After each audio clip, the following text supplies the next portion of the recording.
നമ്മൾ പോവാണ് സംസ്ഥാന സ്കൂൾ കലോത്സവത്തിലേക്ക്. ട്രിവാൻഡ്രത്താണ് ഈ വർഷത്തെ സംസ്ഥാന സ്കൂൾ കലോത്സവം. അപ്പൊ ഞങ്ങള് കുഞ്ഞുട്ടനുണ്ട്, രഘുലുണ്ട്, ഞാനുണ്ട്. ഇപ്പൊ നേഹ ജോയിൻ ചെയ്യും. നേഹനെ എടുത്തിട്ടില്ല. അപ്പൊ 7-ാം തീയതിയാണ് നമ്മുടെ കോമ്പറ്റീഷൻ. അപ്പൊ നമ്മൾ ഈ പോക്കില് പോകുന്ന കുറച്ച് കാര്യങ്ങള്, നമ്മുടെ കലോത്സവത്തിന്റെ കാര്യങ്ങള് ഒക്കെ ഈ ഒരു വ്ളോഗിൽ ഉൾപ്പെടുത്തും. കാണാം, സപ്പോർട്ട് ചെയ്യാം. ബൈ. കയ്യിന്ന് പോയി, നേഹ പോയി. എന്താ പറയാൻ വന്നത് നേഹ? തെളിച്ചു പറ. കോഫി കുടിക്കാൻ ഇറങ്ങിയതാണ്. കണ്ടു കാണും കോട്ടയത്തട വണ്ടിയൊക്കെ ശ്രദ്ധിക്കണം. അതൊരു രക്ഷ. അതായത് അന്ന് പപ്പിയിൽ കൊടുക്കുമെന്ന് ആ വീഡിയോയിൽ ഒരാൾ വലിയ വാക്കിലിട്ട് ഡയലോഗ് അടിക്കുന്നുണ്ട്. പക്ഷെ ആ ഡയലോഗൊക്കെ വെറുതെ ആയിരുന്നു. അപ്പീലൊക്കെ അടിച്ച് കൈ തന്നു, റിജക്റ്റഡ് ആക്കി. പിന്നെ സബ് ജില്ലയിലെ തേഞ്ഞോട്ടി, തൃശ്ശൂര് ഡോൺ ബോസ്കോ ആയിരുന്നു ചെയ്തിട്ടുണ്ടായിരുന്നത്. ഐറ്റം രാധയായിരുന്നു. എന്താ നേഹ പറയാനുള്ള? വിഷമാണ് കേൾക്കുമ്പോഴേ വിഷമാണ്. ജില്ല എന്നൊക്കെ പറയുമ്പോ തന്നെ നെഞ്ചത്തൊരു വിങ്ങലാണ്. അതെ, ഞങ്ങൾക്കത് ഭയങ്കര സീനുള്ള കാരണത്താൽ നമുക്ക് ഹൈക്കോർട്ട് എന്ത് ചെയ്തു, നമുക്കും കൂടെ വിധി തന്നു. അങ്ങനെ ഹൈസ്കൂള് കളിച്ചു അല്ലെ. സൗന്ദര്യം നേഹ ഉണ്ടായിരുന്നെങ്കിൽ അത് വേറെ ലെവലില് കത്തിയനെ, തീയായനെ. പക്ഷെ നേഹ ഉണ്ടായിരുന്നില്ല. രഘുല് പിന്നെ പകുതിക്ക് എത്തി.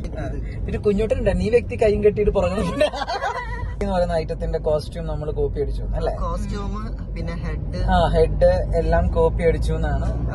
അങ്ങനെയാണ് ഞങ്ങള് ഞങ്ങളുടെ സൗന്ദര്യത്തിലേക്ക് നയിച്ച കളർ കോമാർക്കലി. നല്ല ഐറ്റാണ് കേട്ടോ. ഐറ്റത്തിനൊന്നും മോശം നമുക്ക് പറയാനില്ല. ഗംഭീരായിട്ടാണ് സാബു സാർ അത് രസമായി ചെയ്തിട്ടുണ്ട്. കാലിക്കറ്റ് നല്ല ഭംഗിയായി ചെയ്തിട്ടുണ്ട്. നല്ലതും നമ്മൾ നല്ലത് തന്നെ അംഗീകരിക്കണം. അത് അവര് കളിച്ചില്ല, അവർ ഐറ്റം കൊള്ളില്ല, അവര് അങ്ങനത്തെ ഒരു വർത്താനം ഞാൻ പറയാൻ പോയിട്ടില്ല. കാരണം എനിക്കറിയാം ഒരു ടീം കഷ്ടപ്പെടുന്നത് എങ്ങനെയാന്നുള്ളത്. അതിപ്പോ ഇത് ഈ വീഡിയോ കാണുന്ന ഗ്രൂപ്പ് കളിച്ചത് അല്ലെങ്കിൽ ഇൻഡിവിജ്വൽ കളിച്ചതായിട്ട് കുട്ടികളുണ്ടെങ്കിൽ നിങ്ങൾ തന്നെ പറ. നിങ്ങൾ ഈ കളിച്ച് പ്രാക്ടീസ് ചെയ്യുന്ന പോലെ തന്നെയല്ലേ മക്കളെ മറ്റുള്ള കുട്ടികളും പ്രാക്ടീസ് ചെയ്ത്? ഇതൊന്നും നമ്മൾ അനുഭവസ്ഥരാണ്, അതുകൊണ്ടാണ് നമ്മളിത് പറയുന്നത്. അപ്പൊ അതുകൊണ്ട് നമ്മൾ പല വട്ടത് കണ്ടിട്ടുണ്ട്. അപ്പോഴൊന്നും നമ്മളത് റിയാക്ട് ചെയ്യാൻ പോയിട്ടില്ല.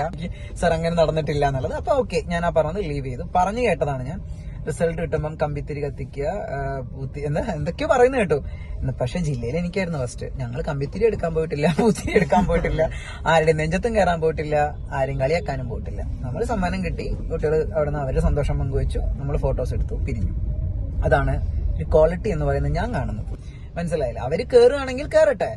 പക്ഷെ അത് കേറി കഴിഞ്ഞ് പിന്നെ പ്രശ്നത്തിലേക്ക് പോകുന്നത് എങ്ങനെയാണെന്ന് അറിയോ? ഈ കേറി കഴിയുന്നവര് നിങ്ങളെ ഞങ്ങള് താഴ്ത്തി, നിങ്ങളെ ഞങ്ങളെ ചവിട്ടി, ഇപ്പൊ എങ്ങനെയുണ്ട്, അത് അവിടെയാണ് ഈ മനുഷ്യന്റെ എന്താ പറയാ ഈ ഒരു ക്രൂവാലിറ്റി അല്ലെ, ഒരു വൃത്തികെട്ട മൈൻഡ്.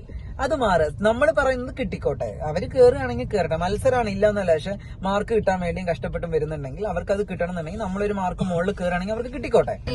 കാരണം ബാക്കി റൂമിൽ നിന്ന് എടുക്കാം. ഓക്കെ, കാര്യങ്ങൾ പറയാനുണ്ട്. ഇതൊരു വലിയ വീഡിയോ ആയിരിക്കും, വലിയ വീഡിയോ. ഇത് പാർട്ട് 1 പാർട്ട് 2 ഒക്കെ ആയിട്ട് ഞങ്ങൾ ഇങ്ങനെ ഇട്ടുകൊണ്ടിരിക്കും.